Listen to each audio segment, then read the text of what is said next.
Salut à tous, on se retrouve pour l'épisode 3413 du Zap Image. On commence aujourd'hui en ce mardi 9 septembre avec des anniversaires. Et on commence tout d'abord avec un ballon d'or. Il fête aujourd'hui son anniversaire, c'est Luka Modric. Il fête aujourd'hui ses 40 ans, le joueur de l'AC Milan. On lui souhaite bien sûr un très bon anniversaire. D'autres joueurs, tiens, comme Zaragoza. Donc l'ailier gauche du Celta Vigo, il fête aujourd'hui ses 24 ans. On peut voir également l'ancien parisien Danilo Pereira. Défenseur central portugais maintenant de l'équipe d'Al Ittihad. Il fête aujourd'hui ses 34 ans. Bon anniversaire à tous ces joueurs. On continue, on va parler maintenant de tout ce qui s'est passé lors de la soirée hier.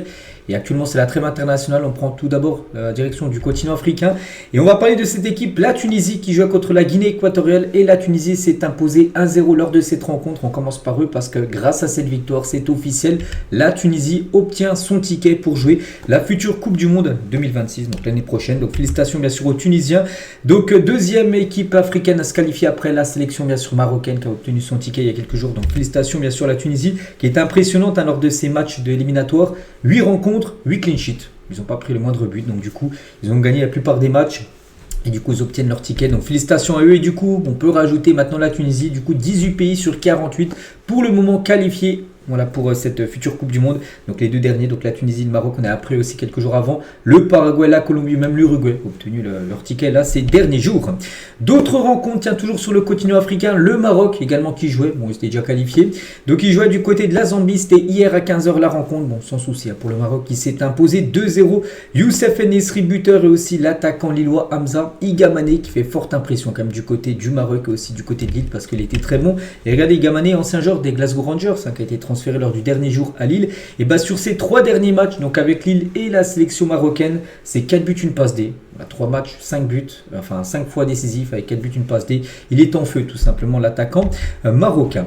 D'autres rencontres, il y a l'Algérie qui jouait du côté de la Guinée, score final 0-0. Voilà, donc du coup l'Algérie devra attendre parce que s'il y aurait la victoire pour l'Algérie lors de cette rencontre hier, l'Algérie a obtenu son ticket pour jouer la future Coupe du Monde. Il va falloir encore attendre la prochaine trêve du mois d'octobre parce qu'il leur faut encore 1 ou 2 points pour être sûr d'être qualifié bien sûr pour cette future Coupe du Monde parce que voici le classement actuellement.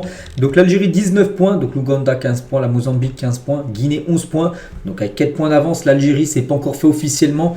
Mais voilà, comme j'ai dit, encore un nul quasiment et ça suffira. Donc au mois d'octobre, normalement, si tout se passe bien pour les Algériens, ils obtiendront bien sûr leur ticket pour jouer la future Coupe du Monde. Concernant le Ghana, il joue contre le Mali et c'est le Ghana qui s'est imposé 1-0 grâce à Alexander Djeku, donc défenseur central mais buteur côté ghanéen. Donc les Maliens, les gars, peuvent quasiment oublier le mondial avec cette défaite. Je vais vous montrer le classement juste après. C'est quasiment mission impossible pour le Mali pour se qualifier pour la future Coupe du Monde. Et le Madagascar joue contre l'équipe du Tchad et victoire 3-1 des Malgaches avec bien sûr 3 buteurs différents et voilà ce classement. Donc le Ghana 19 points, Madagascar 16 points, les Comores 15 points et le Mali 4e 12 points. C'est le premier qui se qualifie et le deuxième, je crois il y aura un système de barrage sur certains groupes. Donc le Mali a 12 points avec je sais pas combien de points de retard sur le Ghana. C'est quasiment mission impossible au mieux pour accrocher la deuxième place, peut-être pour les barrages, mais ça semble très compliqué. Donc voilà concernant ce groupe I. Concernant un autre match aussi, Aliou Cissé qui est ancien sélectionneur du Sénégal et donc il est coach maintenant de la Libye. Ils se sont imposés 2-0 contre Eswatini lors d'une rencontre hier. Donc félicitations bien sûr à sa sélection. Et d'autres résultats, tiens, les Malawi ont fait 2 partout contre le Libéria. L'Ouganda s'est imposé 2-0. Donc les autres matchs, j'en ai parlé. Sinon il y a ces matchs là aussi que j'ai pas parlé. Par exemple, la Mozambique s'est imposé 2-0 contre le Botswana. Sinon toutes les autres rencontres on en a parlé lors des matchs qui ont lieu hier le 8 septembre. Et au programme aujourd'hui, c'est les derniers matchs sur le continent africain pour cette trêve internationale du mois de septembre. Et il y a pas mal de matchs. Il y a surtout une affiche, les gars, qui sort du lot parce que c'est un match quasiment qui, s'il y a un gagnant, enfin, s'il y a un nul, mais s'il y a une équipe qui s'impose, ça sera quasiment le ticket pour jouer la future Coupe du Monde. C'est ce match-là à 18h, la RDC contre le Sénégal. Actuellement, il y a un point d'écart entre les deux premiers. La RDC en tête, le Sénégal deuxième, il y a un point d'écart. Donc si la RDC s'impose, ça sera quasiment ticket pour la Coupe du Monde. Donc si le Sénégal s'impose, il repasserait devant la RDC. Donc voilà, gros match. Sinon les autres rencontres, bien sûr, je sais pas, on pourrait prendre qui. Tiens, la Côte d'Ivoire se déplace au Gabon, vraiment une belle rencontre aussi. Le Cameroun se déplace au Cap-Vert ou un Burkina Faso, Égypte. On parlera bien sûr de toutes ces rencontres. Il y a un beau aussi Afrique du Sud, Nigeria, 2 belles équipes africaines. Donc comme je dis, on parlera de tous ces résultats demain, mercredi. On revient nous en Europe, voici aussi les résultats de la zone Europe des éliminatoires et tout d'abord il y a Israël-Italie, un match totalement fou parce que c'est l'Italie qui s'est imposée, voilà, rien de fou, mais surtout le score de 5-4 pour les Italiens, Donnarumma qui a gaulé, il a pris quand même 4 buts lors de cette rencontre. Bon bref, Moschini a été auteur d'un doublé côté italien, Politano, Raspadori et Sandro Tonelli, buteur à la 91e minute de cette rencontre. Donc voici le scénario du match, Israël menait 1-0, ils ont mené 2-1, l'Italie après a mené 3-2, ils ont même mené 4-2, l'Italie sont revenus à 4-4 Israël, puis l'Italie en toute fin de match 5-4 à la 91e minute de la partie. Peut-être déjà le match de la saison pour l'Italie de Gattuso, certainement avec ce scénario complètement fou.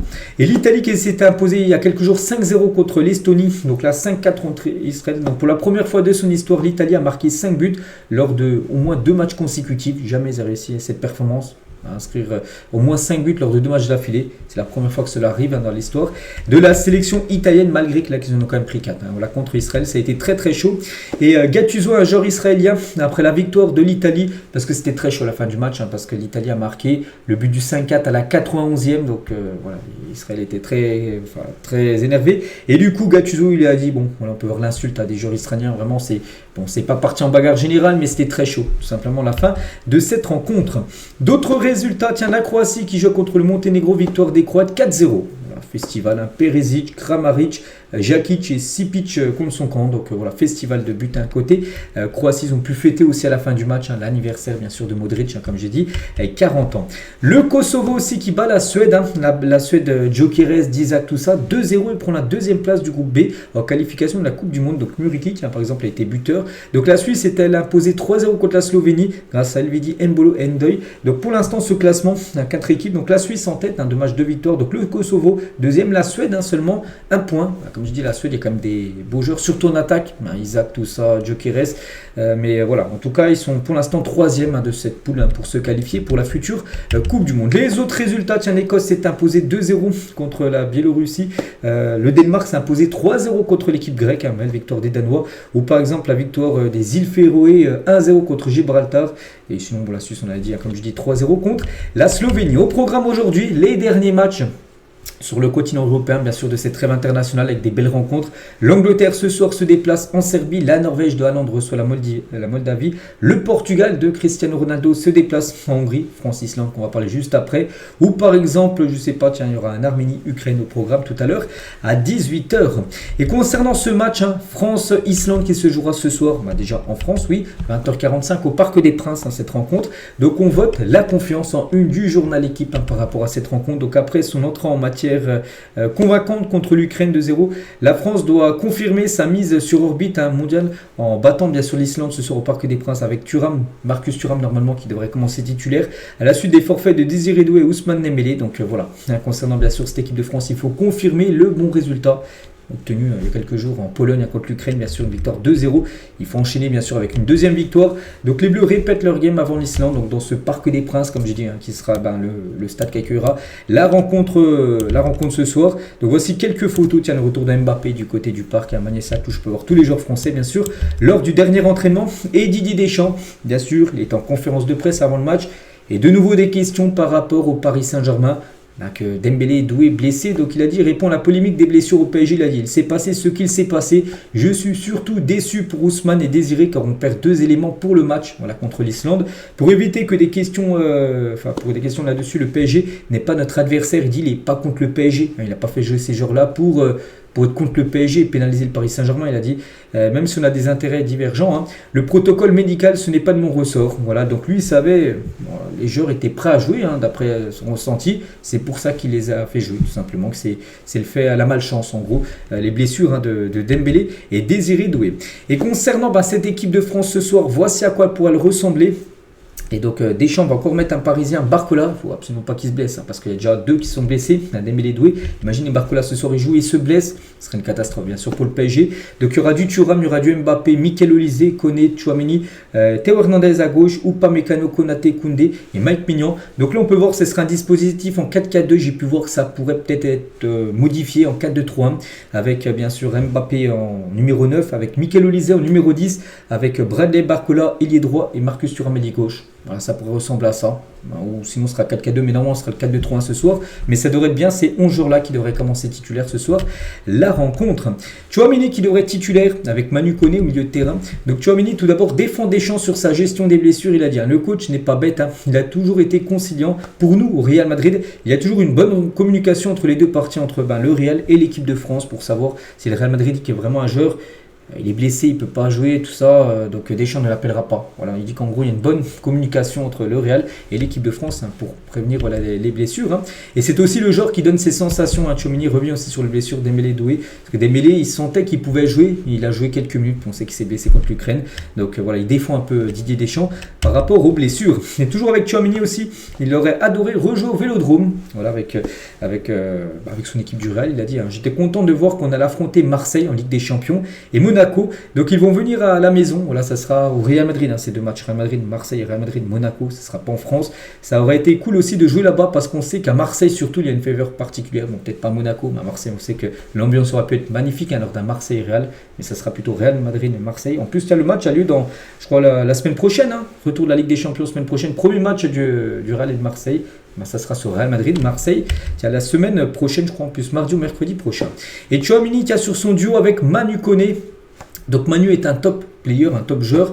Pas mal de personnes se rendent compte de ses qualités parce que Manu Koné, on a l'impression maintenant, c'est un titulaire indiscutable du côté du milieu de terrain de l'équipe de France avec Tchouaméni. Voilà, avant c'était Paul Pogba, N'Golo Kanté il y a quelques années. Maintenant c'est Manu Koné et Tchouaméni, c'est très fort. Et Rabiot, qui joue aussi milieu de terrain, va devoir gérer la montée en puissance de Manu Koné, dont le duo avec Tchouaméni a été bluffant vendredi lors du match contre l'Ukraine. Deschamps a rarement été aussi élogieux à l'égard d'un de ses joueurs. En parlant de Manu Koné, il en parle souvent comme d'un joueur sous-côté. Ce joueur Manu Koné, n'oubliez pas qu'il joue du côté de l'AS Roma, si je ne me trompe pas. Concernant le poste de gardien de but, donc Mike Maignan devrait encore gauler ce soir et Mike Maignan devrait rester le gardien titulaire des Bleus pour la Coupe du Monde l'année prochaine. On sait qu'il y a Lucas Chevalier, bien sûr, qui postule aussi à être gardien numéro 1.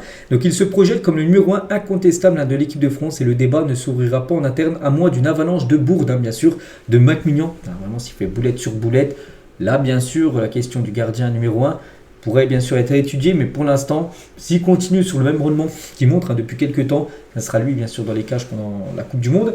Donc l'attitude de Lucas Chevalier fait l'unanimité. Il est décrit en interne comme un jeune homme à l'aise sans en faire des tonnes. Voilà, il attend son heure. En gros, Lucas Chevalier qui est le gardien numéro 2 de l'équipe de France. Bon, on sait que dans le football, tu peux mettre qu'un gardien.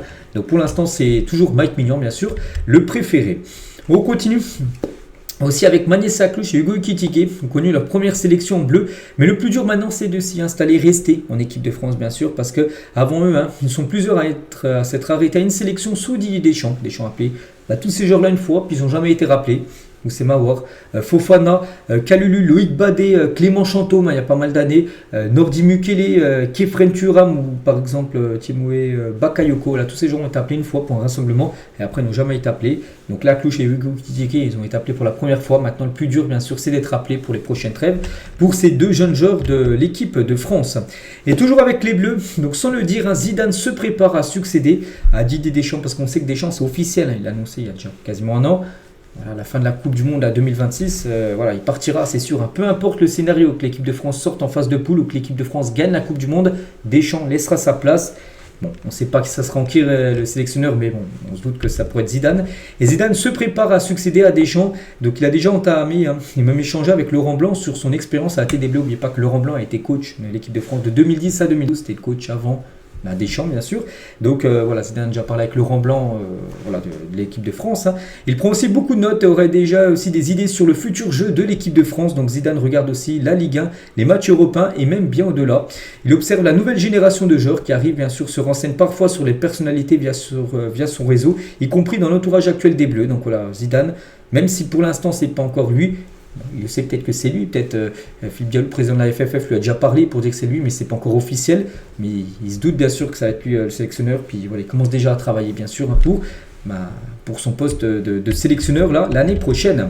On continue cette fois-ci, rien à voir avec l'équipe de France, mais plutôt le Portugal qui joue ce soir contre la Hongrie. Il y a 5 ans, jour pour jour, Cristiano Ronaldo atteignait les 100 buts pour le Portugal. Il en est maintenant à 140, il a marqué 2 buts lors du dernier match contre l'Arménie. Il est le meilleur buteur du football international masculin, tout pays confondu, bien sûr. C'est lui le meilleur buteur, bien sûr. Et on peut voir chaque palier. Son premier but, c'est contre la Grèce, une défaite 2-1.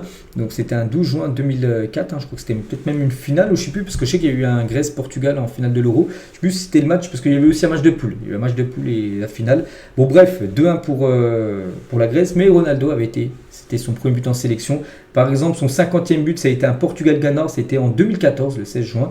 C'est peut-être lors de la Coupe du Monde, bien sûr, lors de cette rencontre, la Coupe du Monde au Brésil. Son 100e but, ça a été contre la Suède. Donc, victoire 2-0, c'était en 2020, puis là, il est à 140. Là, Cristiano Ronaldo. Au programme également aujourd'hui, enfin, c'est plutôt la nuit prochaine, dans la nuit de mardi à mercredi, 1h du matin, heure française, il y aura un Équateur-Argentine. Tiens, vraiment belle rencontre où 2 équipes sont déjà qualifiées, bien sûr, pour la Coupe du Monde. Il y aura un Brésil-Bolivie où la Bolivie, on sait leur stade, très haut, plus de 4100 mètres d'altitude, c'est compliqué pour les joueurs d'aller jouer là-bas. Donc les Brésiliens iront jouer, bon, le Brésil a déjà son ticket bien sûr. Pour la Coupe du Monde, il y aura un Chili-Uruguay, le Chili est déjà éliminé, le Pérou contre le Paraguay et le Venezuela contre la Colombie. Donc voilà le programme aussi. Sur le continent sud-américain, on parlera bien sûr des résultats demain.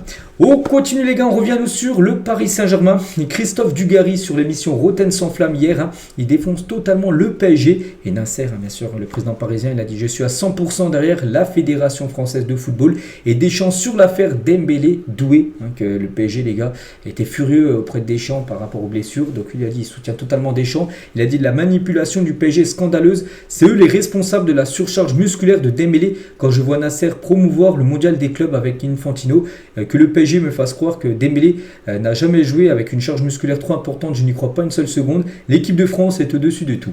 Voilà, en gros, ce qu'il a pu dire.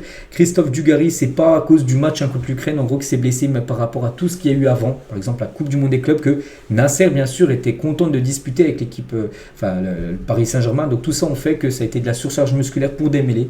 Et c'est peut-être pour ça, en gros, qu'il était blessé. Donc voilà, en gros, ce qu'il a pu dire. Christophe Dugarry. On va parler d'un autre Parisien, c'est Lucas Hernandez, un joueur un peu qu'on oublie, parce que c'est vrai qu'il joue très peu. Après, il a été pas mal blessé, comme ces dernières années. Bon, bref, il compte redevenir titulaire au Paris Saint-Germain et en équipe de France. À l'époque, les gars, c'était un titulaire indiscutable.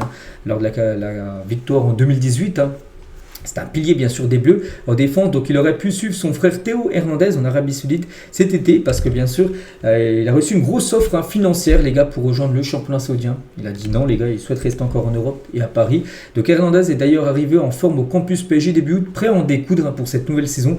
Il juge que la digestion de sa blessure est achevée. Il dit que maintenant il est prêt à 100%, bien sûr il n'a plus de blessure, n'oubliez pas qu'il a été blessé 2 fois au genou, un à droite, un du genou gauche. Pareil, un ligament croisé, donc 2 fois, mais un genou à chaque fois différent. Donc c'est pour ça que ça a été long à se rétablir. Mais il dit que maintenant il est prêt à 100%, voilà, qui veut redevenir titulaire au PSG et du côté de l'équipe de France.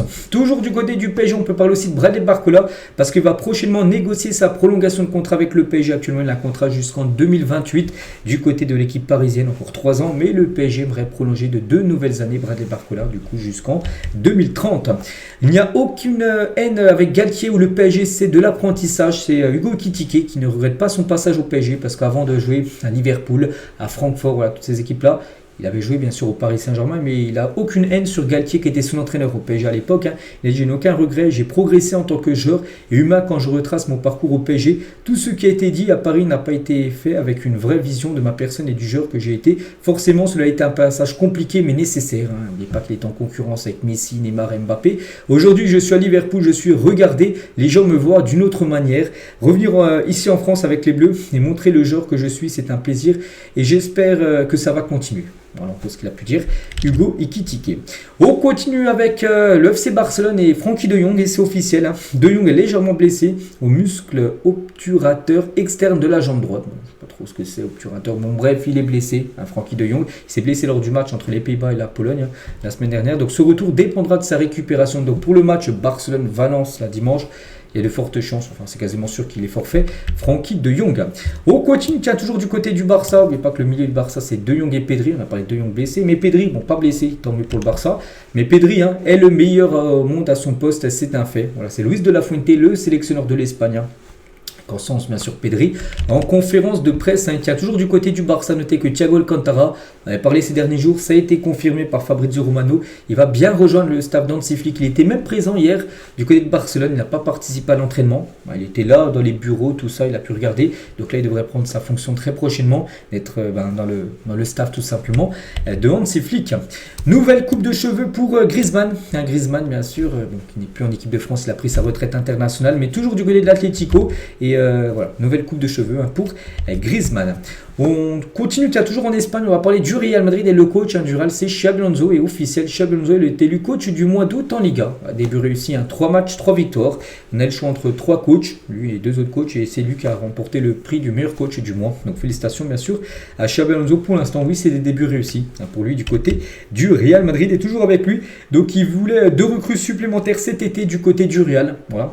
Donc il reste cependant satisfait du mercato avec les arrivées de Trent Alexander-Arnold, de Hudson, de Franco Mastantuono, tout ça. Il est content, mais il aurait voulu 2 autres recrues. Voilà, tout simplement. Xabi Alonso. Et à noter que le Real Madrid et Xabi Alonso s'intéresse depuis longtemps à Adam Wharton. Ça a été encore confirmé par Fabrizio Romano. Voilà, c'est un joueur. En plus, j'ai entendu parler lors du dernier mercato. Là, bon, ça s'est pas fait. Mais c'est un joueur que le Real Madrid surveille, puis que le Real pourrait passer à l'action soit peut-être en janvier, soit l'été prochain. Très bon joueur, un joueur sous-côté de Crystal Palace, c'est un milieu de terrain. Xabi Alonso aussi prévoit d'utiliser David Alaba en numéro 6. Donc il a été utilisé à ce poste lors d'un match d'entraînement contre les Ganes, lors de la pré-saison. Il avait pu jouer en numéro 6, et on sait qu'il avait déjà joué numéro 6 à l'époque au Bayern Munich, David Alaba. Donc Xabi Alonso vraiment dit s'il y a pas mal de blessés au milieu de terrain, et David Alaba peut occuper cette position de milieu de terrain. Et notez que David Alaba, qui rentre dans sa dernière année de contrat, et Antonio Rudiger devraient les deux quitter le Real Madrid libre en 2026.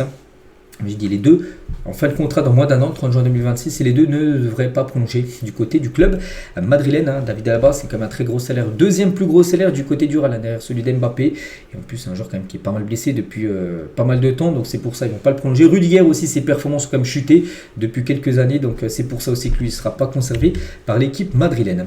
Et concernant toujours le Real, et toujours avec le mercato, l'opération Konaté au Real Madrid est bien avancée. En fin de contrat dans un an, le français arrivera pour remplacer Rudiger et Alaba qui ne seront pas prolongés. Donc voilà, parce que lui, les gars, lui arrive en fin de contrat du côté de Liverpool. Et le Real aimerait l'accueillir gratuitement, peut-être pour remplacer tout simplement Rudiger. Et toujours du côté du Real, on va parler aussi de Jude Bellingham qui va reprendre l'entraînement sur pelouse dès cette semaine. Ça, c'est une bonne nouvelle. C'était fait opérer de l'épaule il y a quelques semaines après la Coupe du Monde des clubs.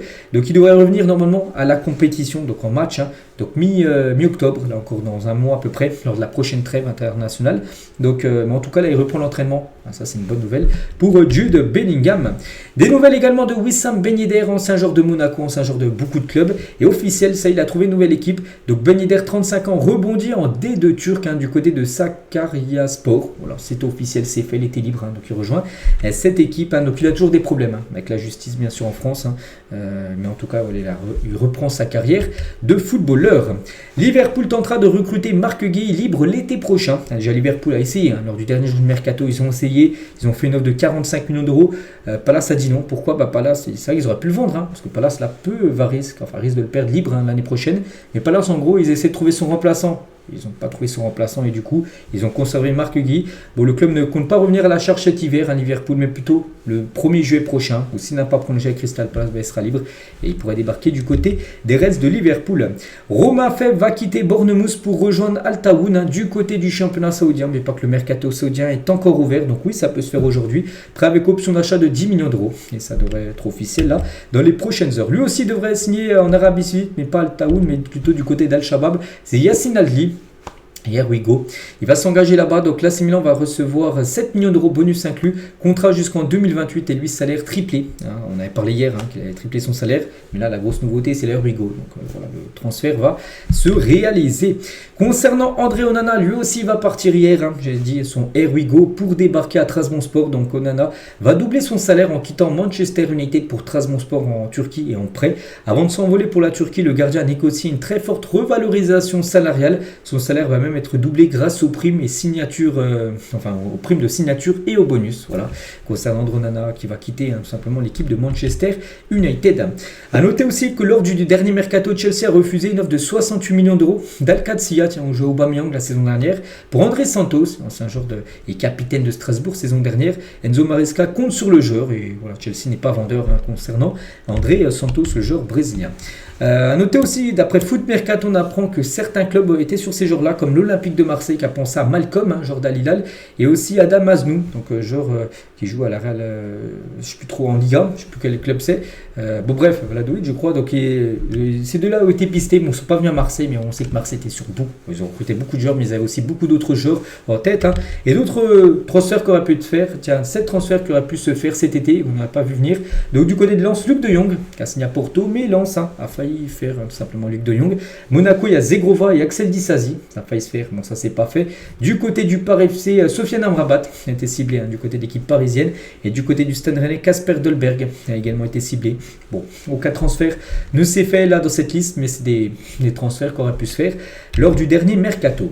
Du côté du Bayer Leverkusen, on sait qu'Erik ten Hag c'est fini, c'est officiel, il a été licencié après 2 matchs seulement de championnat, et ça y est, on connaît le nouveau coach, c'est Kasper Hjulmand, voilà, qui est le nouveau entraîneur du Bayer Leverkusen. Donc l'ancien sélectionneur du Danemark a paraphé un contrat jusqu'en 2027, contrat de 2 ans pour lui. Du côté de Leverkusen, c'est officiel. Une autre info officielle concernant un coach, et après Erik ten Hag qui a été viré, c'est Nuno Espirito Santo a été limogé par Nottingham Forest. On a appris ça il y a quelques heures, la nuit dernière, on a appris ça en pleine nuit. Donc c'est officiel, un nouveau coach va être nommé du côté de Nottingham Forest. Donc qu'est-ce qui s'est passé? Parce que Nottingham Forest, pour l'instant, début de saison, bon, c'est une défaite, ok. C'est un match nul, c'est une victoire, on va dire, bon, c'est plutôt moyen. Bon, la pré-saison, les gars, ils n'avaient pas gagné moindre match. C'est tous les matchs de la pré-saison. Il y a eu quelques nuls, et bon, il y a eu deux défaites et quelques nuls, pas de victoire. Mais bon, là, c'est seulement des matchs pour du beurre. Là, le match le plus important, c'est là. Une victoire, un nul, une défaite. Mais c'est juste en gros qu'il avait osé critiquer le patron, en gros, le président, Evangelos Marinakis, le président de Nottingham. Il a critiqué, du coup, il est viré. Voilà. Donc, n'oubliez pas que Santo avait mené Nottingham Forest à la 7e place de Première Ligue la saison dernière. Et du coup, il est déjà viré au bout de quelques semaines de nouvelle saison. Donc, n'oubliez pas que Nottingham, il a quand même réussi à les faire 7e. Il joue la Ligue Europa cette saison. De base, il va jouer la Ligue Europa Conférence avec Crystal Palace. Eux, du coup, ils joueront plutôt la Ligue Europa Conférence. Crystal Palace, c'est eux plutôt qui prennent la place de l'Europa League de Palace. Donc, voilà. Et c'est fini pour Nuno Espirito Santo.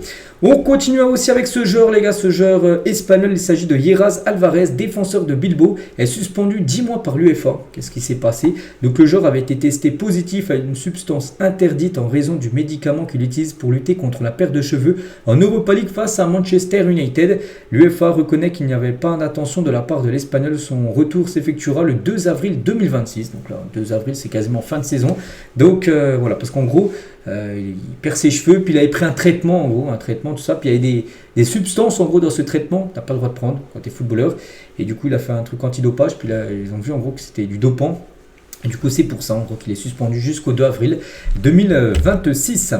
On continue avec Matistel, l'attaquant français Matistel ne figure pas dans la liste transmise par Thomas Frank pour jouer la future Ligue des Champions. Il a dit c'est sûr que ça fait mal, donc on ne peut que respecter. On va travailler pour devenir de la plus belle des manières. Donc c'est clair que quand vous n'êtes pas dans la liste, c'est sûr que ça fait mal. Mais je suis quelqu'un qui reste assez positif, peu importe la situation, parce que je pense avoir énormément travaillé sur l'aspect mental. Et bien sûr, il ne va pas s'effondrer mentalement, il sait que c'est compliqué, il ne pourra pas jouer la LDC. Aujourd'hui, c'est sûr que c'est une déception, j'aurais aimé y être, mais c'est le choix du coach. Voilà, c'est le choix du coach, tout simplement, il ne peut rien dire. Matistel, qui pourra jouer les matchs de Première Ligue, de FA Cup, tout ça, mais la Ligue des Champions, il n'est pas inscrit dans les groupes. C'est différent avec Conte comme entraîneur que sous Pep Guardiola. Voilà, Kevin De Bruyne évoque son arrivée en Italie, bien sûr, avec Conte. Il a longtemps été entraîné, bien sûr, par Pep Guardiola. En Angleterre, il a dit « Je n'ai joué que 2 matchs en Serie A. Ma première impression, c'est qu'en Italie, c'est plus tactique et que les choses bougent un peu plus lentement qu'en Première Ligue. Mais ça reste du football, je m'y habitue. Avant Manchester City, j'ai joué avec d'autres formations confirmation. Bientôt, nous jouerons contre Manchester City avec Naples.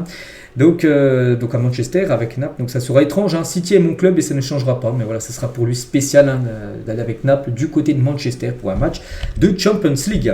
On continue avec Bruno Fernandes hier, je l'ai dit. C'était ma première info de l'épisode. L'anniversaire, Bruno Fernandes, 31 ans. Mais n'oubliez pas que ce joueur, à 31 ans, il a joué comme 665 matchs en carrière.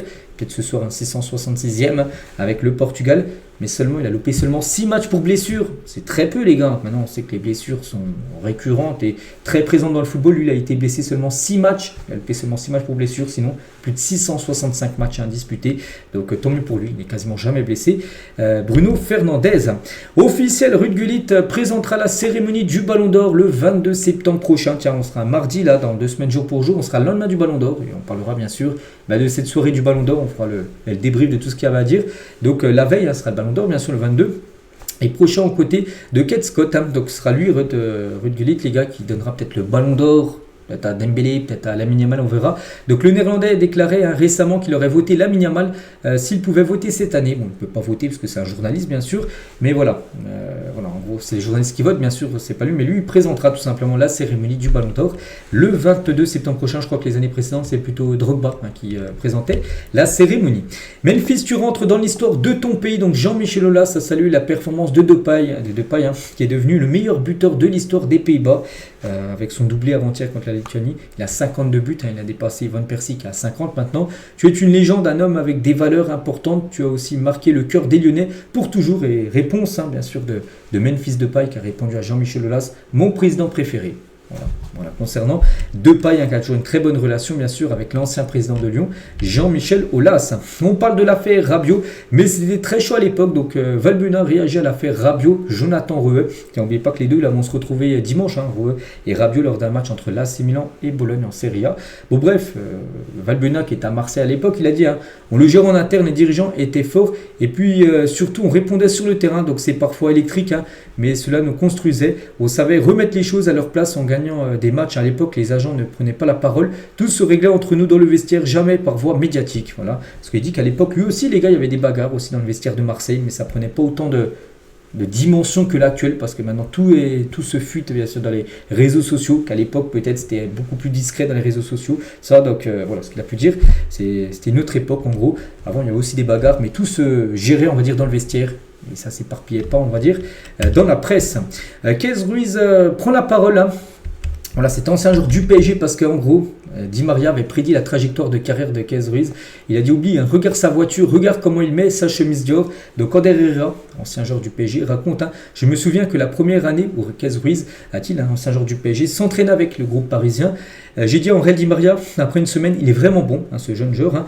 Et Di Maria lui avait dit oublie, regarde sa voiture, regarde comment il met sa chemise Dior. Je lui ai rétorqué que ça n'avait rien à voir. Et il m'a dit crois-moi, tu verras. Voilà, tu verras, voilà, tout ça, bling bling, tout ça, c'est pas bon pour le football. Et au final, il avait raison. Donc aujourd'hui, Kez Ruiz joue en D2 belge, bien de ce qu'on l'attendait, parce qu'on pensait qu'il allait faire une magnifique carrière, mais bon, en D2 belge, il est quand même football professionnel, mais on attendait une meilleure carrière pour lui. Et en gros, il a réagi par rapport à tout ça. Il a dit je vois, j'entends ce qu'il se dit. Ça me fait sourire. Ceux qui me critiquent aujourd'hui sont souvent les mêmes qui me complimentaient hier. J'étais jeune, j'ai fait des erreurs comme tout le monde. Je les ai assumées. Je ne vis pas dans le passé. Je me concentre sur le futur. Je reste, je le laisse derrière moi. Tout le monde a son avis sur moi. Cependant, la seule, c'est en gros ce qu'il a pu dire. Il a réagi tout simplement par rapport à que Di Maria lui disait en gros qu'avant il n'allait jamais réussir dans le football parce qu'en gros il était un peu trop de bling bling tout simplement ce footballeur. Et on finit aujourd'hui avec ça les gars. Voici les 15 nommés pour intégrer le Hall of Time de la Première Ligue. Donc parmi ces 15 joueurs là, 2 seront seulement pour introduire bien sûr. En gros c'est les meilleurs joueurs de l'histoire de la Première Ligue. Et là en gros il y a un nouveau vote parmi tous ces joueurs là. Ce sera aux fans de voter bien sûr. Donc ceux qui obtiendront le plus de votes, donc 2 joueurs pourront intégrer bien sûr les plus grandes légendes de l'histoire de la Première Ligue. Il y a par exemple des joueurs comme Thierry Henry qui sont déjà dedans. Donc là peut-être on pourra ajouter, je sais pas, peut-être un Yaya Touré en plus ou peut-être un Eden Hazard. Voilà, donc dès qu'on connaîtra bien sûr le verdict, tout ça, je vous le dirai. Donc voilà, on finit avec ça aujourd'hui. Voilà ce qu'il y a à dire aujourd'hui. J'espère que ça vous a plu. On se retrouve nous demain bien sûr. Demain mercredi, il y aura pas mal de choses à dire parce que là tous les matchs, la trêve internationale, les derniers matchs, ce sera la nuit prochaine. On se joue là dans les prochaines heures. Et bonne journée à vous et à demain.